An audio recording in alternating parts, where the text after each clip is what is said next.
சூரசம்ஹாரம் முடிஞ்சக்கப்புறம் சாமிக்கு தயிர் சாப்பாடும் சக்கரை பொங்கலும் வச்சுக்கலாம் அப்படின்னு சொல்லிட்டு அதை வந்து பண்ணிகிட்ருக்கேங்க. சைடில் போய் டிவியில் போட்டு விட்டேன். அதை பார்த்துட்டு வந்துட்டு நான் வாட்டுக்கு வந்து இங்கே பண்ணிகிட்டு இருந்தேன்.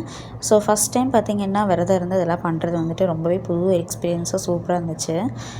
ஸோ ஃபஸ்ட்டு வந்து பொங்கல் வச்சிடலாம் அப்படின்னு பண்ணிகிட்டு இருந்தேங்க. எங்கள் அம்மா வந்து பார்த்திங்கன்னா படுத்துட்டு தான் இருந்தாங்க. ஏன்னா அவங்க காலையிலேருந்தே ஹெவி ஒர்க் அவங்களுக்கு இருந்துச்சு.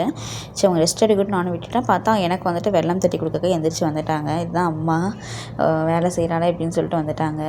பட் நான்லாம் எப்போவும் என்றைக்கோ ஒரு நாள் தான் கிச்சன்லேயே பண்ணுறேன். ஆனால் அது இருந்தும் வந்து பார்த்திங்கன்னா எனக்கு வந்து சின்ன சின்ன ஹெல்ப்லாம் பண்ணி கொடுத்தாங்க. அப்புறம் தயிர் சாப்பாடு சூப்பராக ரெடி ஆயிடுச்சுங்க.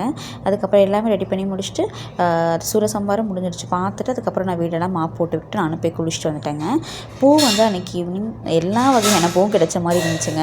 செடியில் வந்து அத்தை நிறைய பூ பறித்து கொடுத்தாங்க. ஸோ எல்லா பூவுமே கொண்டு வந்து சூப்பராக சாமிக்கு அலங்காரம் பண்ணிவிட்டு வெத்தலை தீபம் போட்டு அன்றைக்கி வந்து சூப்பராக வந்து என்னோடய விரதம் முடிச்சுட்டேன். சூப்பராக சாமியை கும்பிட்டேங்க.